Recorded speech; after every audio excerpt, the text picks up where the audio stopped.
the pretty awful predicament that Europe finds itself in. Rachel, just coming to you first, the politics is incredibly tricky because whatever the government decides to do, it's not going to please people. And I just want to bring in a couple of questions from listeners, actually, just to show that if we have a divide even amongst New Statesman podcast listeners, of course there's one in the country. So, for example, we have Neil O'Neill, who says, look, we need to rearm properly. 2.5% isn't even going to touch the sides. If we have to pay more taxes or lose some services, then so be it. But on the other hand, you've got people like Chris O'Hanlon, who says, Ukraine is clearly a lost cause. Why are the political elites so set on bankrupting themselves over it? I mean, how on earth is the government going to sell this? Well, I think, firstly, we're not necessarily talking about bankrupting ourselves over Ukraine. We're talking about increasing defence spending to protect the UK. And if you speak to anyone in the defence community, they will immediately terrify you with stories about how we have no missile defence systems or our underwater cables that provide our internet are at risk, or all sorts of things. So it's not just about Ukraine, it's about protecting us. But it is a really big challenge for the government. And Keir Starmer is considering overruling Rachel Reeves on this and saying, no, getting to 2.5% is the top priority. Defence experts are actually urging him to go to 2.65%.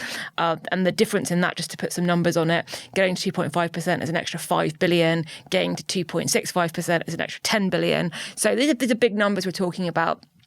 And the politics of it are that Labour's line, the government's line up until now has been we're having to do lots of things that we don't want to do, and we're not able to do lots of things that we do want to do because there's no money.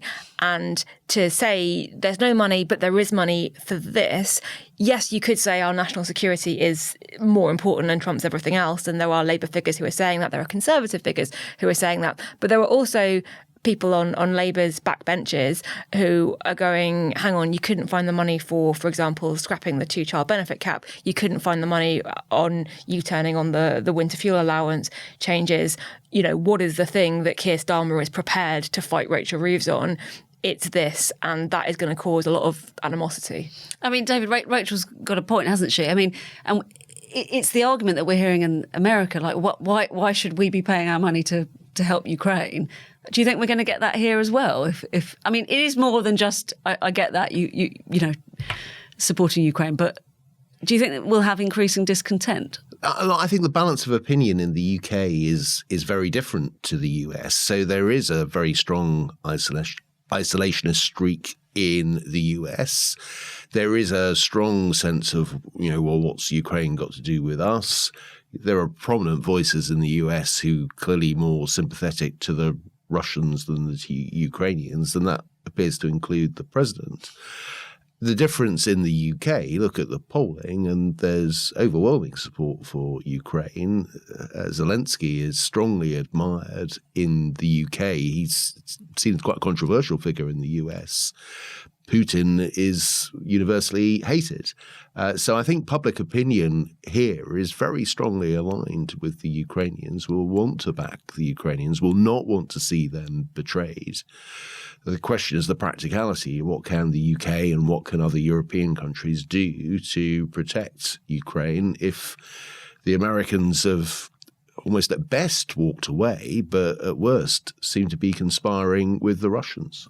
Although there is overwhelming public support here in the UK for the Ukrainian people, I saw some polling earlier in the week which does sort of point towards a bit of cakeism. So we're very much in favour, but we don't really want to pay for it. So when it comes down to money, and like Rachel's just said, potentially domestic services going without, is it going to get trickier? It is tricky. To some extent, I think there is an argument for disentangling Ukraine and defence.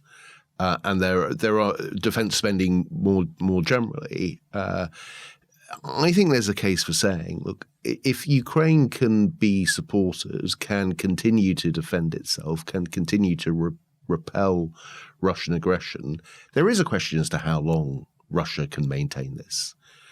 But if what happens is that Ukraine is forced to accept a so-called peace that means essentially surrendering an awful lot of its territory, leaving itself exposed, enabling Russia to rebuild, regroup, and then be in a position to strike again. That is a disastrous outcome, not just for Ukraine, but I think for Europe as a whole. And so I think there's a very strong argument for all European countries for saying, no, we've got to do what we can to support Ukraine, even if we do not have the United States support. And that's about a short-term expenditure in backing the Ukrainians. There's then a separate argument about what we need to do with our own defence capability. It's a big hurdle, isn't it, to get over? You've been talking to people in the defence sphere. Well, the terrifying thing about talking to people in the defence sphere is that if you ask them, are we ready if there's an escalation, if actually the UK faces hostile threats, then they all say no, essentially. And what was interesting to me was sort of hearing that a lot of the challenges in that space are very similar to other challenges that the government is facing on energy infrastructure and transport infrastructure and things like procurement. All of the sort of Whitehall mentality that gets in the way of those things, the planning system or the risk-averse attitude when it comes to procurement are really evident in defence. And so it's about a sort of mindset shake-up as much as it is about additional money, although it is, of course, also about additional money. Although it's worth saying that, 2.5% of GDP, that's a percentage of the economy. If the economy is stagnant or if it shrinks, then that absolute amount also goes down. So economic growth is quite key to this as well. How prominent did that 2.5% figure feature in cabinet discussions when you were in government, David? So, I was in government up till 2019. So, obviously, we'd had Russia taking Crimea and parts of the Donbass. But it wasn't the big issue that it became subsequently after Russia's invasion of Ukraine.